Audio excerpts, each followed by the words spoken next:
प्यारे किसान वीरों ते भैणों, साडे सूबे की एक बड़ी महत्वपूर्ण बागां अधीन फसल है नाशपती। और ज़िला अंमृतसर तरन ताਰਨ इन इलाकों के काफ़ी बाग नाखां दे हैगे है। और नाशपती की फसल जिहड़ी है फल जिहड़ा है वो बाहरले सूबਿਆਂ ਦੇ ਵਿੱਚ भी बड़ा मकबूल है साडे पंजाब स्टेट का। ये फसल किस ढंग दे नाल परवान चढ़ती है और खास तौर पर जो नाशपती की तुड़ाई का समा आउंदा है तो मंडीकारी किस ढंग नाल वधिया कीती जा सकती है, ये बारे महकमा बागबानी पंजाब ने अज इत्थे ट्रेनिंग कैंप लाया। ये ट्रेनिंग कैंप अंमृतसर के इलाके च लगा है, चुगावें के इलाके के लागे। तो ये इलाके के जोड़े अगाह वधू बागबान भरा ने सारे आए ने, बागबानी महकमे के अधिकारी भी ने, ते नाल पंजाब खेतीबाड़ी यूनिवर्सिटी तो डायरैक्टर फ्रूट रिसर्च स्टेशन जो फ्रूट का पोस्ट हारवैस्ट टैक्नोलॉजी डायरैक्टर ने BVC महाजन, वो भी इत्थे हैगे ने। सो आप गल्लां करने नाशपती की तुड़ाई और किस ढंग नाल करनी चाहिए, मार्केटिंग खास तौर पर किवें करनी चाहिए, ये बारे खास तौर पर बागबानी महकमा पंजाब का जोर देन दिया है। मेरे नाल ने डॉक्टर गुरिंदर सिंह धंजल जी, ਜਿਹੜੇ कि डिप्टी डायरैक्टर ने बागबानी विभाग जिला ਅੰਮ੍ਰਿਤਸਰ ਦੇ। ਧੰਜਲ ਸਾਹਿਬ, ਜਦੋਂ ਅਸੀਂ ਗੱਲ ਕਰਨੇ ਆ ਨਾਸ਼ਪਤੀ ਦੀ ਤੇ ਤੁਹਾਡੇ ਜ਼ਿਲ੍ਹੇ 'ਚ ਕਾਫੀ ਨਾਸ਼ਪਤੀ ਹੇਠ ਰਕਬਾ ਹੈਗਾ ਤੇ ਕੀ ਵੇਖਦੇ ਹੋ, ਕੀ ਮਹੱਤਤਾ ਹੈ ਤੁਹਾਡੇ ਇਸ ਜ਼ਿਲ੍ਹੇ ਵਾਸਤੇ ਨਾਸ਼ਪਤੀ ਦੀ? ਨਾਲ ਤਰਨਤਾਰਨ ਦਾ ਜ਼ਿਲ੍ਹਾ ਵੀ ਨਾਲ ਹੀ ਲੱਗਦਾ ਹੈ, ਕੀ ਕਹਿਣਾ ਚਾਹੋਗੇ? ਗੁਲਾਟੀ ਸਾਹਿਬ, ਸਾਡਾ ਇਹ ਏਰੀਆ ਜਿਹੜਾ ਵਾ ਇਹਦੇ ਵਿੱਚ ਅੰਮ੍ਰਿਤਸਰ ਅਤੇ ਤਰਨਤਾਰਨ ਦੇ ਵਿੱਚ ਪੰਜਾਬ ਦੀ ਨਾਸ਼ਪਤੀ ਦਾ ਇਹਨੂੰ ਘਰ ਮੰਨਿਆ ਜਾਂਦਾ ਵਾ। ਟੋਟਲ ਪੰਜਾਬ ਦੇ ਵਿੱਚ ਕੋਈ ਲਗਭਗ 3500 ਹੈਕਟੇਅਰ ਨਾਸ਼ਪਤੀ ਦਾ ਰਕਬਾ ਵਾ, ਜਿਹਦੇ ਵਿੱਚੋਂ ਤਰਨਤਾਰਨ ਅਤੇ ਅੰਮ੍ਰਿਤਸਰ ਦੇ ਵਿੱਚ ਮੇਜਰ ਏਰੀਆ 70% ਨਾਸ਼ਪਤੀ ਇੱਥੇ ਇਸ ਏਰੀਏ ਦੇ ਵਿੱਚ ਉਗਾਈ ਜਾਂਦੀ ਆ। ਔਰ ਇਹ ਲਗਭਗ 1100 ਹੈਕਟੇਅਰ ਪੰਜਾਬ ਦੇ ਅੰਮ੍ਰਿਤਸਰ ਏਰੀਏ ਦੇ ਵਿੱਚ ਹੀ ਉਗਾਈ ਜਾਂਦੀ ਹੈ। ਖਾਸ ਤੌਰ 'ਤੇ ਅਜਨਾਲਾ, ਚੁਗਾਵਾਂ ਔਰ ਇੱਧਰਲੀ ਸਾਈਡ ਤਰਨਤਾਰਨ ਵਾਲੀ ਸਾਈਡ ਇੱਧਰ ਨੂੰ ਹੋ ਜਾਂਦੀ ਹੈ। ਇਸ ਸਾਈਡ 'ਤੇ 1100 ਹੈਕਟੇਅਰ, ਕੁਛ ਏਰੀਆ ਵੇਰਕਾ ਏਰੀਆ ਅੰਮ੍ਰਿਤਸਰ ਦਾ ਜਿਹੜਾ ਏਰੀਆ ਇਸ ਵਿੱਚ ਬੜੀ ਕਾਮਯਾਬੀ ਨਾਲ ਉਗਾਈ ਜਾ ਰਹੀ ਆ ਔਰ ਇਹਦੀ ਕੁਆਲਿਟੀ ਬਹੁਤ ਅੱਛੀ ਬਣਦੀ ਆ। ਮਹਿਕਮੇ ਦਾ ਸਾਡਾ ਸਾਰਾ ਹੀ ਜ਼ੋਰ ਇਸ 'ਤੇ ਆ ਕਿ ਬਹੁਤ ਵਧੀਆ ਕੁਆਲਿਟੀ ਹੋਣ ਕਰਕੇ ਜ਼ਿਮੀਂਦਾਰਾਂ ਨੂੰ ਬੜੇ ਅੱਛੇ ਪੈਸੇ ਮਿਲ ਰਹੇ ਆ ਔਰ ਜ਼ਿਮੀਂਦਾਰ ਬੜੇ ਉਤਸ਼ਾਹਿਤ ਨੇ ਔਰ ਏਰੀਏ ਦੇ ਵਿੱਚ ਕਾਮਯਾਬੀ ਨਾਲ ਫਸਲ ਉਗਾਈ ਜਾ ਰਹੀ ਆ। ਚੰਗੀ ਮਤਲਬ ਆਮਦਨ ਹੋਣ ਕਰਕੇ ਜ਼ਿਮੀਂਦਾਰਾਂ ਵੱਲੋਂ ਬੂਟਿਆਂ ਦੀ ਬਾਗ ਲਾਉਣ ਵਾਸਤੇ ਡਿਮਾਂਡ ਵੀ ਆਈ ਜਾ ਰਹੀ। ਸਾਰੀਆਂ ਸਹੂਲਤਾਂ ਤੁਸੀਂ ਬਤੌਰ ਬਾਗਬਾਨੀ ਵਿਭਾਗ ਦੇ ਤੌਰ ਤੇ ਦਿੰਦੇ ਨੇ, ਚਾਹੇ ਮੰਡੀਕਾਰੀ ਦੀ ਗੱਲ ਹੈ। ਅੱਜ ਖਾਸ ਤੌਰ ਤੇ ਜਿਹੜਾ ਇਹਨਾਂ ਨੇ ਟ੍ਰੇਨਿੰਗ ਦਾ ਪ੍ਰੋਗਰਾਮ ਬਣਾਇਆ ਕਿਸਾਨਾਂ ਵਾਸਤੇ ਤਾਂ ਕਿ ਮਾਰਕੀਟਿੰਗ ਕਿਸ ਢੰਗ ਨਾਲ ਕਰਨੀ ਚਾਹੀਦੀ ਹੈ। ਹੁਣ ਗੱਲ ਹੈ ਕਿ ਪੈਦਾਵਾਰ ਤੇ ਆਪਾਂ ਜ਼ੋਰ ਤਾਂ ਬੜਾ ਦਿੰਦੇ ਹਾਂ, ਲੇਕਿਨ ਜਦੋਂ ਮੰਡੀਕਾਰੀ ਦੀ ਗੱਲ ਆਉਂਦੀ ਉੱਥੇ ਆਪਾਂ ਕਈ ਵਾਰੀ ਖਤਾ ਖਾ ਬੈਠਦੇ ਹਾਂ। ਡਾਕਟਰ ਕਿਰਨਬੀਰ ਕੌਰ ਜੀ, ਤੁਸੀਂ ਬਾਗਬਾਨੀ ਵਿਕਾਸ ਅਫਸਰ ਇਸ ਇਲਾਕੇ 'ਚ ਕੰਮ ਕਰਦੇ ਪਏ ਹੋ। ਇਸ ਇਲਾਕੇ ਦੇ ਵਿੱਚ ਜੇ ਤੁੜਾਈ ਦੀ ਗੱਲ ਕਰੀਏ ਜਾਂ ਬਾਗਬਾਨੀ ਦੀ ਗੱਲ ਕਰੀਏ, ਕਿੰਨੇ ਕੁ ਬਾਗਬਾਨ ਵੀਰ ਨੇ ਪਹਿਲਾਂ ਤਾਂ ਇਹ ਦੱਸੋ, ਔਰ ਤੁੜਾਈ ਕਿਸ ਢੰਗ ਨਾਲ ਚੱਲਦੀ ਹੈ ਔਰ ਕਿੱਦਾਂ ਦੀ ਜਿਹੜੀ ਮਾਰਕੀਟਿੰਗ ਹੁੰਦੀ ਹੈ? ਆਮ ਤੌਰ 'ਤੇ ਫਲ ਕਿੱਥੇ ਜਾਂਦਾ ਹੈ, ਕਿਵੇਂ ਪੈਕਿੰਗ ਕਰਦੇ ਸਾਰਾ ਕੁਛ?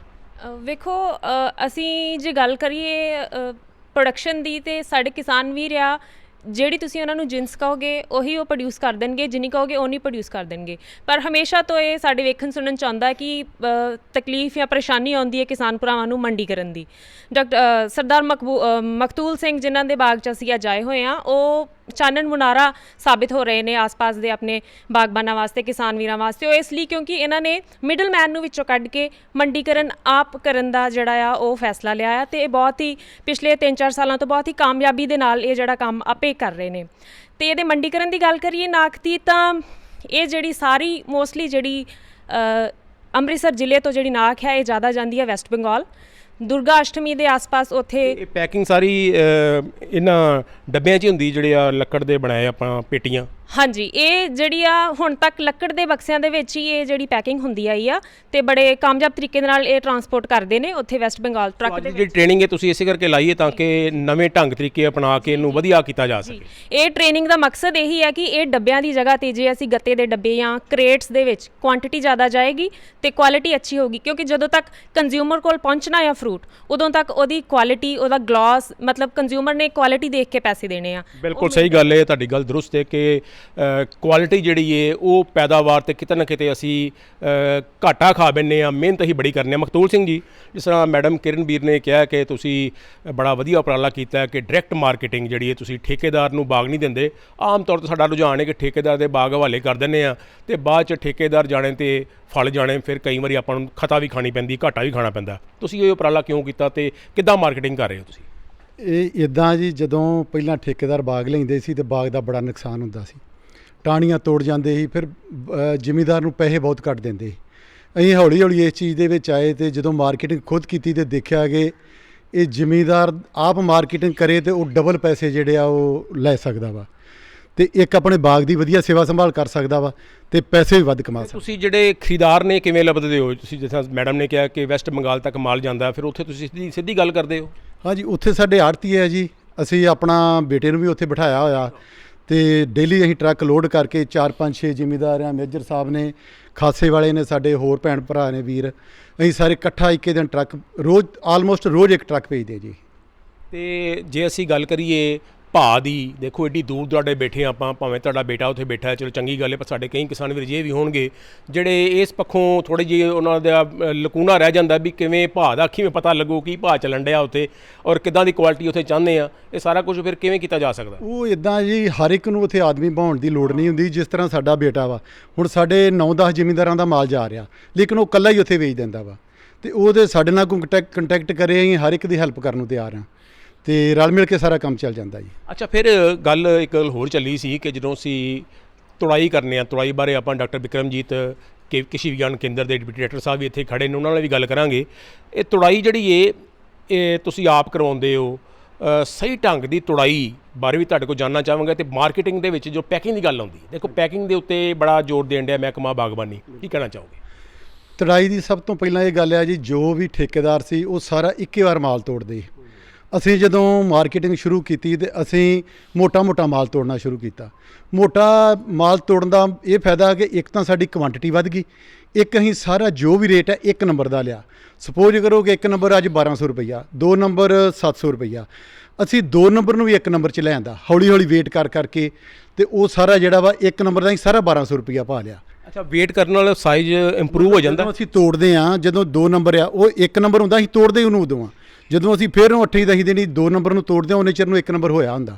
ਇੱਕ ਸਾਡਾ ਮਾਲ ਵੱਧ ਗਿਆ, ਉਹਦੀ ਕੁਆਂਟੀਟੀ ਵੱਧ ਗਈ, ਦੂਜਾ ਰੇਟ ਵੱਧ ਗਿਆ।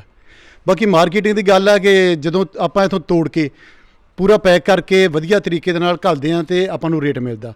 ਹੁਣ ਬਾਗਬਾਨੀ ਵਿਭਾਗ ਵਾਲੇ ਸਾਡੇ 'ਤੇ ਜ਼ੋਰ ਦੇ ਰਹੇ ਆ ਕਿ ਤੁਸੀਂ ਕਰੇਟ ਵਾਲੇ ਪਾਸੇ ਆਓ। ਅਸੀਂ ਇਹ ਕੋਸ਼ਿਸ਼ ਕਰਾਂਗੇ ਤੇ ਡਾਕਟਰ ਸਾਹਿਬ ਨੇ ਸਾਨੂੰ ਅੱਜ ਵੀ ਦੱਸਿਆ ਵਾ, ਅਗਲੀ ਵਾਰ ਤੋਂ ਅਸੀਂ ਇਹ ਕੋਸ਼ਿਸ਼ ਕਰ ਰਹੇ ਹਾਂ ਕਿ ਕਰੇਟ ਵੱਲ ਜਾਈਏ।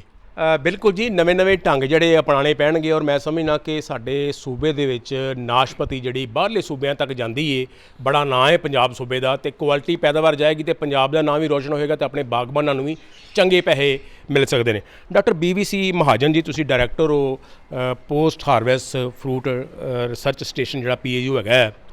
ਹੁਣ ਨਵੇਂ ਢੰਗ ਤਰੀਕੇ ਤੁਸੀਂ ਦੱਸਣਾ, ਮਖਤੂਲ ਸਿੰਘ ਨੇ ਕਿਹਾ ਕਿ ਤੁਸੀਂ ਜ਼ੋਰ ਦੇਣ ਦਿਓ ਕਰੇਟਾਂ ਦੇ ਵਿੱਚ ਆਪਾਂ ਪੈਕਿੰਗ ਕਰੀਏ ਔਰ ਜਿਹੜੀ ਆਪਾਂ ਲੱਕੜ ਦੀਆਂ ਪੇਟੀਆਂ ਔਰ ਕਰੇਟ ਤੇ ਬੜੇ ਮਹਿੰਗੇ ਪੈਂਦੇ ਹੋਣੇ ਆ। ਨਹੀਂ, ਅੱਜ ਕੱਲ੍ਹ ਜਿਹੜੇ ਕਰੇਟਾਂ ਦੀਆਂ ਫੈਕਟਰੀਆਂ ਲੱਗੀਆਂ ਨਾ, ਕਰੇਟ ਔਰ ਲੱਕੜ ਦੀ ਪੇਟੀ ਆਲਮੋਸਟ ਬਰਾਬਰ ਹੋ ਗਿਆ ਹੈ, ਕਿਉਂਕਿ ਇੱਕ ਹੁੰਦਾ ਪਲਾਸਟਿਕ ਕਰੇਟ ਹੁੰਦਾ ਹੈ, ਇੱਕ ਵਰਜਨ ਪਲਾਸਟਿਕ ਤੋਂ ਬਣਦਾ ਹੈ, ਇੱਕ ਹੁੰਦਾ ਰੀਸਾਈਕਲ ਪਲਾਸਟਿਕ ਤੋਂ ਬਣਦਾ ਹੈ। ਤੇ ਜਿਹੜਾ ਕਰੇਟ ਅਸੀਂ ਇਹਨਾਂ ਨੂੰ ਰਿਕਮੈਂਡ ਕਰ ਰਹੇ ਹਾਂ ਉਹ ਹੈ ਰੀਸਾਈਕਲੇਬਲ ਪਲਾਸਟਿਕ। ਉਹ ਕਰੇਟ ਆਲਮੋਸਟ 70-75 ਰੁਪਏ ਦੇ ਕਰੀਬ ਪੈਂਦਾ ਤੇ ਲੱਕੜ ਦੀ ਪੇਟੀ ਵੀ ਇਹਨਾਂ ਨੂੰ ਸ਼ਾਇਦ 45-50 ਰੁਪਏ ਦੀ ਪੈਂਦੀ ਹੈ। ਤੇ ਮੈਂ ਇੱਕ ਥੋੜ੍ਹੀ ਜਿਹੀ ਹੋਰ ਗੱਲ ਕਰਨਾ ਚਾਹੂੰਗਾ ਇੱਥੇ ਕਿ ਜਿੱਦਾਂ ਹੀ ਇਹ ਪੱਥਰਨਾਗ ਦੀ ਟ੍ਰੇਨਿੰਗ ਕੈਂਪ ਲਾਇਆ ਹੈ, ਇਸ ਫਰੂਟ ਨੂੰ ਇੱਦਾਂ ਨਾ ਸੋਚੋ ਕਿ ਇਹ ਪੱਥਰ ਵਰਗਾ ਹਾਰਡੀ ਹੈ। ਇਹ ਉਨਾ ਪੈਰੀਸ਼ੇਬਲ ਹੈ ਜਿੰਨੇ ਦੂਜੇ ਫਰੂਟ ਹੈ, ਜਿਹਨਾਂ ਨੂੰ ਅਸੀਂ ਚੰਗੀ ਤਰ੍ਹਾਂ ਨਹੀਂ ਸੰਭਾਲਿਆ। ਤੇ ਮਾਰਕੀਟਿੰਗ ਦੇ ਟਾਈਮ 3 ਇੰਟਰਵੈਂਸ਼ਨ ਬੜੀਆਂ ਜ਼ਰੂਰੀ ਹੈ ਜੀ। ਇੱਕ ਤਾਂ ਹੁੰਦਾ ਜੀ ਗ੍ਰੇਡਿੰਗ, ਦੂਜੇ ਨੰਬਰ 'ਤੇ ਪੈਕਿੰਗ, ਤੀਜੇ ਨੰਬਰ 'ਤੇ ਸਟੋਰ ਜੀ।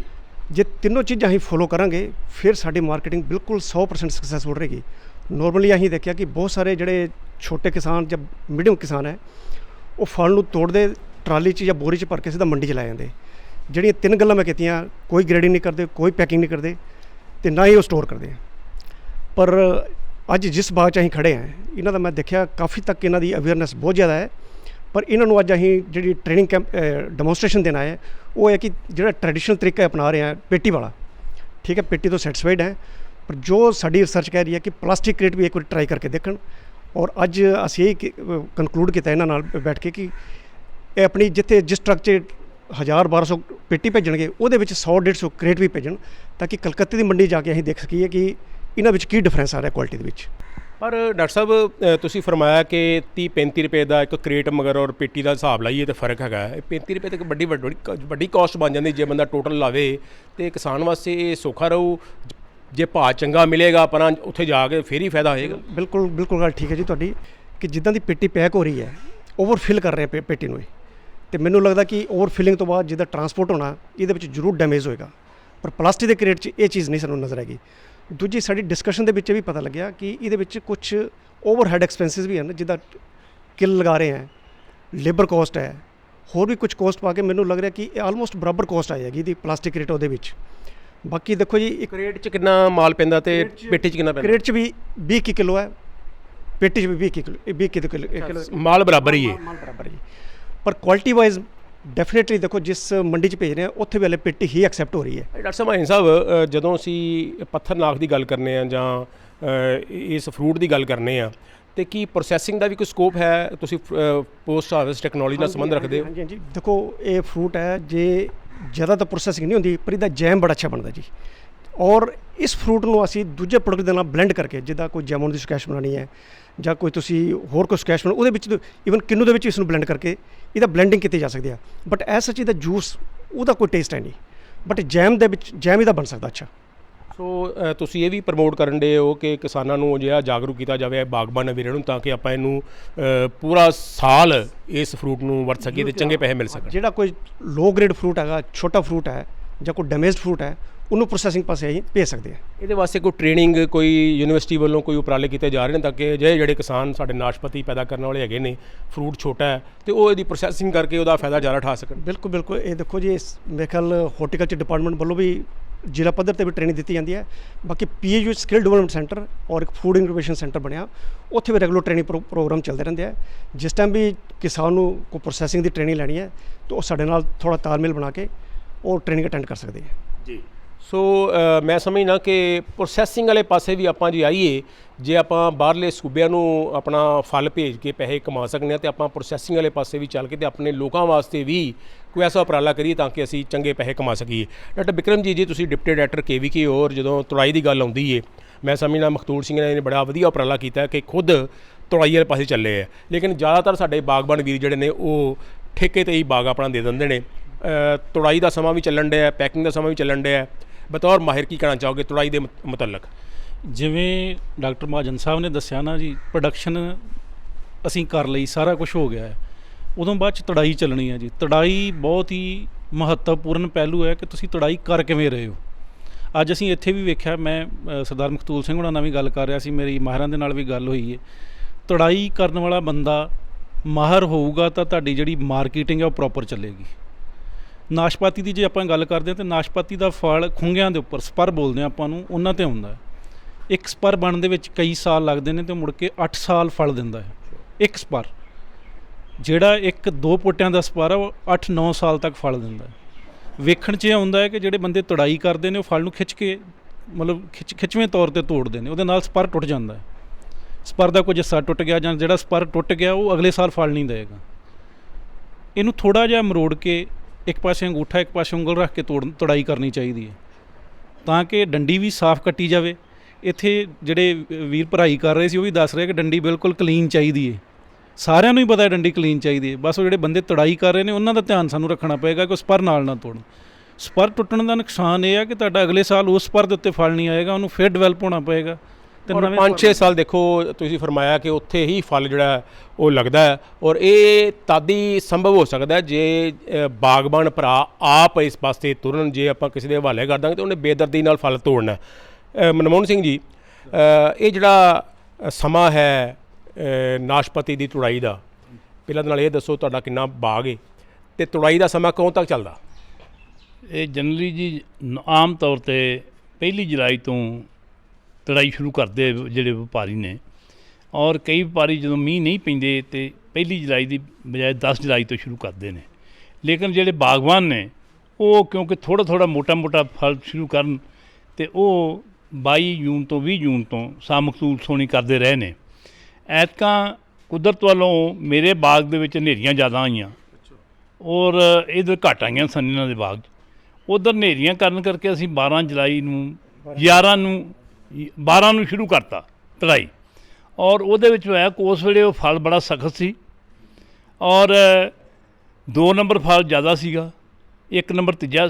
ਲੇਕਿਨ ਉਹ ਸਾਡਾ 2 ਨੰਬਰ ਵੀ ਜਿਹੜਾ ਕਲਕੱਤੇ ਵਿਕ ਗਿਆ, ਜਿਹੜਾ ਥੱਲੇ ਕਿਰਿਆ ਸੀ, ਕਿਉਂਕਿ ਉਹਨੂੰ ਫਲ ਇੰਨਾ ਸਖਤ ਸੀ ਉਹਨੂੰ ਡੈਮੇਜ ਨਹੀਂ ਸੀ ਹੋਇਆ। ਐਡਵਾਂਸ ਤੁਹਾਡਾ ਮਾਰਕੀਟ ਹੀ ਚਲਾ ਗਿਆ, ਚੰਗੇ ਪੈਸੇ ਲੱਭ ਗਏ। ਇੱਕ ਉਹਦੇ ਪੈਸੇ ਚੰਗੇ ਲੱਭ ਗਏ, ਇੱਕ ਉਹ ਸਾਨੂੰ ਸਵਾਦ ਪੈ ਗਿਆ ਤਾਂ ਅਸੀਂ ਉਹਨੂੰ ਤੜਾਈ ਜਿਹੜੀ ਆ ਕੰਟੀਨਿਊ ਰੱਖੀ ਰਾਣਾ ਸਾਹਿਬ ਜੇ ਬਾਗਬਾਨ ਤੁਸੀਂ ਬੜੇ ਸੂਝਵਾਨ ਬਾਗਬਾਨ ਹੋ, ਸਾਡੇ ਬਾਗਬਾਨ ਵੀਰਾਂ ਵਾਸਤੇ ਤੁਹਾਡਾ ਸੁਨੇਹਾ ਵੀ ਬੜਾ ਜ਼ਰੂਰੀ ਹੈ ਕਿਉਂਕਿ ਤੁਸੀਂ ਆਰਮੀ ਦੇ ਵਿੱਚ ਹੀ ਆਪਣੀ ਸੇਵਾ ਨਿਭਾਈ ਹੈ। ਕੀ ਕਹਿਣਾ ਚਾਹੋਗੇ? ਚੰਗੇ ਬਾਗਬਾਨ ਦੇਖੋ ਨਾਸ਼ਪਾਤੀ ਦੀ ਗੱਲ ਚੱਲਣ ਡਈ ਹੈ, ਕਿੱਦਾਂ ਆਪਾਂ ਚੰਗੇ ਪੈਸੇ ਲੈ ਸਕਨੇ ਹਾਂ? ਮੈਂ ਪਹਿਲਾਂ ਤਾਂ ਬੇਨਤੀ ਕਰੂੰਗਾ ਆਪਣੇ ਜਿਹੜੇ ਗਾਂ ਮੇਰੀ ਉਮਰ ਕਾਫੀ 78 ਸਾਲ ਹੋ ਗਈ ਹੈ, ਗਾਂ ਮੇਰੇ ਲੜਕਿਆਂ ਦੀ ਉਮਰ ਜਾਂ ਮੇਰੇ ਪੋਤਰਿਆਂ ਦੀ ਉਮਰ ਦੇ ਨੇ ਬੱਚੇ, ਕਿ ਇਹ ਆਪ ਮਿਹਨਤ ਕਰਨ ਔਰ ਮਿਹਨਤ ਤੋਂ ਬਿਨਾ ਕੋਈ ਹੋਰ ਰਸਤਾ ਨਹੀਂ ਗਾ। ਇਸ ਵੇਲੇ ਮੁਸ਼ਕਿਲ ਕੀ ਆ ਕਿ ਕਈ ਵਾਰ ਮੈਂ ਕੈਂਪਾਂ 'ਚ ਵੇਖਿਆ, ਇੱਕ ਦਿਨ ਯੂਨੀਵਰਸਿਟੀ ਵਾਲੇ PhD 'ਚੋਂ ਆਏ, ਉਹ ਸਵੇਰੇ 8 ਵਜੇ ਤੋਂ ਲੈ ਕੇ ਰਾਤ ਨੂੰ 11 ਵਜੇ ਤੱਕ ਰਹੇ, ਅਤੇ ਉਹਨਾਂ ਨੇ ਮੈਨੂੰ ਇੱਕ ਡਾਟਾ ਇਹ ਦਿੱਤਾ ਵੀ ਅਸੀਂ ਸਿਰਫ 2 ਥਾਵਾਂ 'ਤੇ 20-25 ਸਾਲ ਦੇ ਬੱਚੇ 2 ਲੜਕੇ ਮਿਲੇ ਨੇ, ਨਹੀਂ ਤਾਂ 50 ਸਾਲ 45 ਤੇ ਉਦੋਂ ਉੱਚੀ ਉਮਰ ਦੇ ਨੇ। ਕਿਉਂਕਿ ਜਿੰਨਾ ਜਿਹੜੀ ਨਵੀਂ ਜਨਰੇਸ਼ਨ ਆ ਉਹਨਾਂ ਨੂੰ ਇਹਦੇ ਵਿੱਚ ਟਾਈਮ ਦੇਣਾ ਚਾਹੀਦਾ। ਔਰ ਇਹਦੇ ਵਿੱਚ ਜਿਸ ਤਰ੍ਹਾਂ ਸ਼ਾਹ ਮਖਲੂਸ ਹੋਣਾ ਨੇ ਜਿਹੜਾ ਕੰਮ ਸ਼ੁਰੂ ਕੀਤਾ, ਅੱਜ ਚੰਗਾ ਬਾਗ ਜਿਹੜਾ ਵਾ ਉਹ 1.5 ਲੱਖ ਦਾ ਵਿਕ ਰਿਹਾ, ਮਾੜੇ ਬਾਗ 50,000 ਦੇ ਵਿਕ ਰਹੇ ਨੇ ਕਿੱਲੇ ਦੇ। ਅੱਛਾ, ਬਾਗ 'ਚ ਫਿਰ ਪਹਿਲੇ 2-4-5 ਸਾਲ ਕੋਈ ਅੰਤਰ ਫਸਲ ਵੀ ਲਈ ਜਾ ਸਕਦੀ ਹੈ? ਇਸ ਤਰ੍ਹਾਂ ਜੀ ਕਿ ਆਮ ਤੌਰ 'ਤੇ ਜਿਹੜੇ ਇੱਕ ਤਾਂ ਜਿਸ ਤਰ੍ਹਾਂ ਮੈਂ ਪਹਿਲੇ ਉੱਤੇ ਬੈਠਿਆਂ ਗੱਲ ਕੀਤੀ ਸੀ ਕਿ ਬਾਗ ਨੂੰ 2 ਸਾਲ ਦਾ ਕਰਕੇ ਲਾਓ ਅਤੇ ਉਹਨਾਂ ਹੀ ਸਾਡੀ 2 ਸਾਲ ਦੀ ਬਚਤ ਹੋ ਜਾਏਗੀ ਫਲ ਆਉਣ 'ਚ। ਦੂਜਾ ਇੱਕ ਉਹਦੇ ਵਿੱਚ ਇਹ ਫਿਲਰ ਉਹਨੂੰ ਕਹਿੰਦੇ ਨੇ, ਆਲੂ ਬੁਖਾਰਾ ਆੜੂ 2 ਆਮ ਤੌਰ 'ਤੇ ਨੇ, ਉਹ ਲਾ ਲਿਆ ਜਾਣ, ਉਹ 2 ਸਾਲ ਬਾਅਦ ਤਕਰੀਬਨ 50% ਫਲ ਦੇ ਦਿੰਦੇ ਨੇ, ਤੀਜੇ ਸਾਲ ਤਕਰੀਬਨ 80% ਫਲ ਦੇ ਦਿੰਦੇ ਨੇ। ਆੜੂ ਤੇ ਤੀਜੇ ਸਾਲ 100% ਵੀ ਫਲ। ਇਹ ਵੀ ਉਪਰਾਲਾ ਕਰਕੇ ਆਪਾਂ ਬਾਗ ਤੋਂ, ਲੱਖਾਂ ਦੇ ਬਾਗ ਤੋਂ ਚੰਗੇ ਪੈਸੇ ਕਮਾ ਸਕਨੇ ਆ। ਸਰ ਜੀ ਤੁਸੀਂ ਕਿਹੜਾ ਪਿੰਡ ਤੇ ਕਿੰਨਾ ਬਾਗ ਤੁਸੀਂ ਲਾਇਆ? ਮੇਰਾ ਪਿੰਡ ਫਤਿਹਗੜ੍ਹ ਸ਼ੁਕਰ ਚ ਆ ਗਿਆ ਜੀ। ਮੈਂ ਖੇਤੀਬਾੜੀ ਮਹਿਕਮੇ ਚੋਂ ਰਿਟਾਇਰ ਹੋਇਆ। ਉਹ ਸ਼ੁਰੂ ਜਿਹੜਾ ਬਾਗ ਮੈਂ ਸੀ ਆਪਣਾ 1972 ਦੇ ਸ਼ੁਰੂ ਕੀਤਾ ਸੀ। ਉਸ ਵੇਲੇ ਮੈਂ 5 ਏਕੜ ਲਾਏ ਸੀ, 5 ਏਕੜ ਤੋਂ ਵਧਾ ਕੇ ਫਿਰ ਮੈਂ 22 ਏਕੜ ਤੱਕ ਲੈ ਗਿਆ। ਨਾਸ਼ਪਤੀ ਲਾਈ ਤੁਸੀਂ? ਨਾਸ਼ਪਤੀ ਲਾਈ ਸੀ। ਉਹਦੇ ਵਿੱਚ ਪਹਿਲਾਂ ਮੈਂ ਫਿਲਰ ਉਹਦੇ ਚ ਲਾਉਂਦਾ ਰਿਹਾ, ਅਮਰੂਦ ਲਾਇਆ, ਆੜੂ ਲਾਇਆ, ਪਰ ਮੈਂ ਦੇਖਿਆ ਕਿ ਜਿਹੜਾ ਹੈ ਆੜੂ ਆ, ਇਹ ਆੜੂ ਜਾਂ ਅਲੂਚਾ ਜਿਹੜਾ ਹੈ ਉਹ ਇਹਦੇ ਲਈ ਬਿਹਤਰ ਆ, ਕਿਉਂਕਿ ਡਿਸੀਡਿਊਸ ਪਲਾਂਟ ਹੈਗਾ ਹੈ ਜਿਹੜਾ ਨਾਖ ਆ। ਤੇ ਜਦੋਂ ਨਾਸ਼ਪਤੀ ਉੱਚੀ ਹੋ ਜਾਂਦੀ ਫਿਰ ਇਹ ਖਤਮ, ਬਾਕੀ ਫਲ ਫਿਰ ਕਿੱਥੇ ਜਾਂਦੇ ਨੇ ਬਾਕੀ ਪੌਦੇ? ਨਹੀਂ, ਨਾਸ਼ਪਤੀ ਬਹੁਤ ਉੱਚੀ ਹੀ ਕਰਨ ਹੋਣ ਹੀ ਨਹੀਂ ਦਿੰਦੇ ਅਸੀਂ, ਕਿਉਂਕਿ ਇਹਨਾਂ ਦੀ ਪ੍ਰੂਨਿੰਗ ਟਾਈਮ ਸਿਰ ਕਰਦੇ ਰਹੋ ਤਾਂ ਬਹੁਤ ਉੱਚੀ ਨਹੀਂ ਹੁੰਦੀ। ਤੇ ਤੁਸੀਂ ਮੰਡੀਕਾਰੀ ਕਿਵੇਂ ਕਰਦੇ ਹੋ? ਮੈਂ ਤਾਂ ਕਿਉਂਕਿ ਸਰਵਿਸ ਦੇ ਹਿੱਸਾ, ਇਸ ਕਰਕੇ ਮੈਂ ਬਾਗ ਆਪਣਾ ਠੇਕੇ 'ਤੇ ਦਿੱਤਾ ਸੀ, ਪਰ ਅੱਜ ਮਕਤੂਲ ਸਿੰਘ ਹੋਣਾ ਦੇ ਫਾਰਮ 'ਤੇ ਆ ਕੇ ਦੇਖਿਆ, ਇਹਨਾਂ ਜਿਸ ਤਰ੍ਹਾਂ ਦੱਸਿਆ ਵੀ ਆਹ ਮਾਰਕੀਟਿੰਗ ਕਰਨੀ ਚਾਹੀਦੀ ਆ।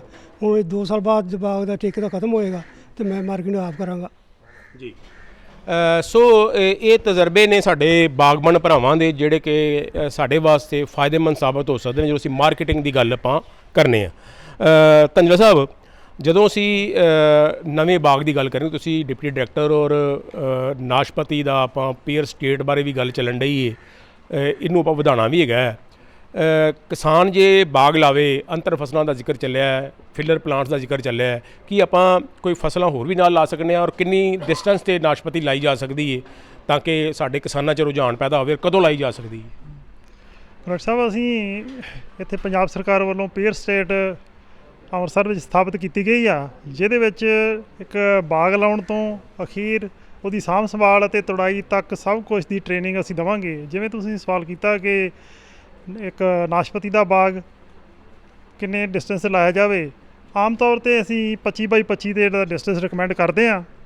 ਉਹਦੇ ਵਿੱਚ ਫਿਲਰ ਦੇ ਤੌਰ 'ਤੇ ਜਿੰਨੀ ਦੇਰ ਤੱਕ ਨਾਸ਼ਪਤੀ ਫਲ 'ਤੇ ਨਹੀਂ ਆਉਂਦੀ, ਅਸੀਂ ਉਨੀ ਦੇਰ ਤੱਕ ਉਹਦੇ ਆੜੂ ਔਰ ਲੂਚਾ ਜਿਹੜਾ ਉਹਦੇ ਵਿੱਚ ਫਿਲਰ ਦੇ ਤੌਰ 'ਤੇ ਲਾ ਸਕਦੇ ਹਾਂ।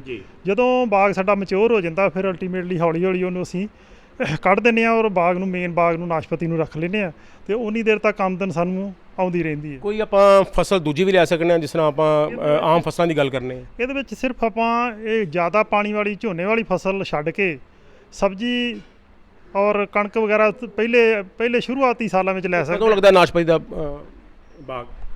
ਇਹ ਦਸੰਬਰ ਦੇ ਵਿੱਚ ਅਸੀਂ ਆਮ ਤੌਰ 'ਤੇ ਜਾਂ ਜਨਵਰੀ ਦੇ ਵਿੱਚ ਇਹਨੂੰ ਔਰ ਬੂਟੇ ਤੁਹਾਡੇ ਮਹਿਕਮੇ ਕੋਲ ਅਵੇਲੇਬਲ ਨੇ ਸਾਰੇ? ਸਾਡੇ ਵਿਭਾਗ ਕੋਲ ਕੋਈ ਲਗਭਗ 2 ਇੱਥੇ ਅੰਮ੍ਰਿਤਸਰ ਦੇ ਵਿੱਚ ਨਰਸਰੀਆਂ ਨੇ, ਇੱਕ ਅਟਾਰੀ ਆ ਔਰ ਇੱਕ ਮੂਲੇ ਚੱਕ ਆ, ਔਰ ਤਰਨਤਾਰਨ ਦੇ ਵਿੱਚ ਵੀ ਸਾਡੇ ਕੋਲ ਨਰਸਰੀ ਬਹੁਤ ਸੋਹਣੀ ਆ, ਉੱਥੋਂ ਔਰ PAU ਤੋਂ ਅਸੀਂ ਬੂਟੇ ਸਪਲਾਈ ਕਰਦੇ ਹਾਂ ਜੀ। ਸੋ ਬੂਟੇ ਵੀ ਆਪਾਂ ਪ੍ਰਾਪਤ ਕਰ ਸਕਦੇ ਹਾਂ ਜੇ ਸਾਡਾ ਜੇ ਮਨ ਬਣਨ ਡਿਆ ਵੀ ਨਾਸ਼ਪਤੀ ਇੰਨੀਆਂ ਗੱਲਾਂ ਹੋਣ ਡੀਆਂ, ਜੇ ਮਨ ਚਾਹੇ ਵੀ ਨਾਸ਼ਪਤੀ ਦਾ ਬਾਗ ਲਾ ਲਈਏ, ਤੇ ਤੁਸੀਂ ਮਹਿਕਮਾ ਬਾਗਬਾਨੀ ਨਾਲ ਤਾਲੁਕਾਤ ਪੈਦਾ ਕਰਕੇ ਫਾਇਦਾ ਉਠਾ ਸਕਦੇ ਹੋ। ਡਾਕਟਰ ਸੁਖਪਾਲ ਜੀ, ਤੁਸੀਂ ਬਾਗਬਾਨੀ ਵਿਕਾਸ ਅਫਸਰ ਹੋ, ਤੇ ਦੇਖੋ ਬਾਗ ਲੱਗੇ ਨੇ ਇਸ ਇਲਾਕੇ 'ਚ ਔਰ ਬਾਗਾਂ ਤੋਂ ਆਪਾਂ ਉਤਪਾਦਨ ਵੀ ਲੈਣ ਡੇ ਆ, ਲੇਕਿਨ ਤੁੜਾਈ ਤੋਂ ਬਾਅਦ ਅਸੀਂ ਬਾਗਾਂ ਦੀ ਸੰਭਾਲ ਵੀ ਕਰਨੀ ਹੈ, ਉਹਦੇ ਬਾਰੇ ਕੀ ਕਹਿਣਾ ਚਾਹੋਗੇ? ਸਾਡੇ ਮਹਿਕਮੇ ਵੱਲੋਂ ਪੀਏਯੂ ਦੀ ਸਿਫਾਰਿਸ਼ ਅਨੁਸਾਰ ਜਦੋਂ ਵੀ ਬਾਗ ਦੀ ਤੜਾਈ ਕਰ ਲੈਂਦੀ ਜਾਂਦੀ ਹੈ 3 ਗ੍ਰਾਮ ਬਲਾਈਟੌਕਸ ਦੀ ਸਪਰੇਅ ਪਰ ਲੀਟਰ ਦੇ ਹਿਸਾਬ ਨਾਲ ਕਰਨੀ ਜ਼ਰੂਰੀ ਆ, ਕਿਉਂਕਿ ਜਿਹੜਾ ਆਉਣ ਵਾਲਾ ਫਲ ਆ ਉਹ ਬਹੁਤ ਵਧੀਆ ਆਉਂਦਾ। ਫਿਰ ਬਾਗਬਾਨ ਜਿਹੜਾ ਆਪਣੇ ਬਾਗ ਨੂੰ ਵਾ ਕੇ ਦਸੰਬਰ ਮਹੀਨੇ ਦੇ ਵਿੱਚ ਇਹਨਾਂ ਖਾਦਾਂ ਸਪਲਾਈ ਕਰਦੀਆਂ ਜਿਹੜੀਆਂ ਰਿਕਮੈਂਡਡ ਨੇ, ਤੇ ਉਸ ਤੋਂ ਬਾਅਦ ਜਿਹੜੀਆਂ ਤੇਲੇ ਦੀਆਂ ਸਪਰੇਆਂ ਚੱਲ ਜਾਂਦੀਆਂ ਨੇ।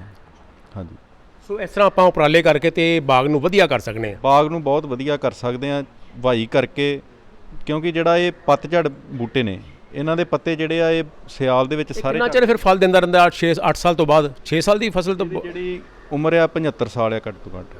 ਹਾਂਜੀ, ਡਾਕਟਰ ਬਿਕਰਮ ਜੀ, ਇੱਕ ਗੱਲ ਬੜੀ ਵਧੀਆ ਚੱਲੀ ਸੀ, ਮੈਂ ਸਮਝਣਾ ਕਿ ਉਹਨੂੰ ਆਪਾਂ ਨਿਖਾਰ ਲਈਏ ਕਿ ਮਖਤੂਲ ਸਿੰਘਾਂ ਨੇ ਕਿਹਾ ਸੀ ਵੀ ਜਦੋਂ ਫਲ ਦੀ ਤੁੜਾਈ ਹੁੰਦੀ ਹੈ ਤੇ ਅਸੀਂ ਬੜੇ ਹਿਸਾਬ ਨਾਲ ਤੋੜਨੇ ਆ, ਕਈ ਵਾਰ ਤੇ ਆਪਾਂ ਤੁੜਾਈ ਸਾਰੀ ਇਕੱਠੀ ਕਰ ਲੈਂਦੇ ਆ ਤੇ ਬਾਅਦ 'ਚ ਉਹਨੂੰ ABC ਗੇੜ ਬਣਾ ਦਿੰਦੇ ਆ, ਲੇਕਿਨ ਇਹ ਪਹਿਲਾਂ ਵੱਡਾ ਫਲ ਤੋੜ ਲੈਂਦੇ ਨੇ, ਬਾਅਦ 'ਚ ਉਹਨੂੰ ਸਮਾਂ ਦਿੰਦੇ ਨੇ। ਇਹ ਤੁਹਾਡੀ ਟੈਕਨੋਲੋਜੀ ਕੀ ਕਹਿੰਦੀ ਇਹਦੇ ਬਾਰੇ? ਮੈਂ ਇਹਦੇ ਜਿਹੜੀ ਮਕਤੂਲ ਸਿੰਘ ਉਹਨਾਂ ਨੇ ਗੱਲ ਕਹੀ ਨਾ ਜੀ, ਇਹ ਵੇਖੋ ਬੜੀ ਪ੍ਰੋਫਿਟੇਬਲ ਚੀਜ਼ ਇਹਨਾਂ ਨੇ ਮਤਲਬ ਇਜਾਦ ਕਰ ਲਈ ਕਹਿ ਲਓ। ਜਿਵੇਂ ਠੇਕੇਦਾਰ ਨੂੰ ਅਸੀਂ ਬਾਗ ਦਿੰਦੇ ਹਾਂ ਤਾਂ ਇੱਕ ਵਾਰ ਹੀ ਤੁੜਾਈ ਕਰਦਾ ਹੈ, ਜੋ ਗ੍ਰੇਡ ਬਣਿਆ ਤੋੜਿਆ, ਉਹਦੀ ਗ੍ਰੇਡਿੰਗ ਕੀਤੀ ਤੇ ਉਹਨੂੰ ਭੇਜ ਦਿੱਤਾ। ਹੁਣ ਇਹ ਜਿਹੜਾ A ਗ੍ਰੇਡ ਬਣਦਾ ਉਹਨੂੰ ਸਿਰਫ ਉਹਨੂੰ ਹੀ ਹਾਰਵੈਸਟ ਕਰਦੇ ਨੇ, ਉਹਨੂੰ ਹੀ ਪਿਕ ਕਰਦੇ ਨੇ, ਉਹਦਾ ਮੰਡੀਕਰਨ ਕਰ ਲਿਆ। ਜਿਹੜਾ B ਗ੍ਰੇਡ ਸੀ ਉਹ ਫਿਰ A ਗ੍ਰੇਡ 'ਚ ਆ ਗਿਆ, ਫਿਰ ਉਹਦੀ ਪਿਕਿੰਗ ਕਰ ਲਈ। ਇਸ ਢੰਗ ਦੇ ਨਾਲ ਇਹਨਾਂ ਦੇ ਬਾਗਾਂ ਦੇ ਵਿੱਚੋਂ ਜਿਹੜੇ ਛੋਟੇ ਗ੍ਰੇਡ ਨੇ ਨਾ, ਜਾਂ B C ਜਾਂ ਉਹਦੇ ਤੋਂ ਥੱਲੇ ਵਾਲੇ ਗ੍ਰੇਡ ਵੀ ਕਹਿ ਲਓ, ਉਹ ਘੱਟ ਨਿਕਲਦੇ ਨੇ ਉਹਨਾਂ ਦੇ ਮੁਕਾਬਲੇ ਜਿਹੜੇ ਬੰਦੇ ਇੱਕ ਵਾਰ ਹੀ ਤੁੜਾਈ ਕਰਦੇ ਨੇ। ਜੇ ਆਪਾਂ ਗੱਲ ਕਰੀਏ ਤਾਂ ਸਾਨੂੰ ਤੁੜਾਈ ਵਧਾ ਲੈਣੀ ਚਾਹੀਦੀ ਹੈ, ਮਤਲਬ ਇਹ ਨਹੀਂ ਇਹ ਸੋਚੋ ਕਿ ਇੱਕੋ ਵਾਰੀ ਕਰ ਲਈ, ਫਿਰ ਜੇ ਇੱਕੋ ਵਾਰੀ ਕਰੋਗੇ ਤਾਂ ਸਾਰੇ ਗ੍ਰੇਡ ਹੀ ਨਿਕਲਣਗੇ। ਜੇ ਤੁਸੀਂ ਤੁੜਾਈਆਂ ਇੱਕ ਤੋਂ ਜ਼ਿਆਦਾ ਕਰੋਗੇ ਤਾਂ A ਗ੍ਰੇਡ ਦੇ ਫਲ ਜ਼ਿਆਦਾ ਨਿਕਲਣਗੇ।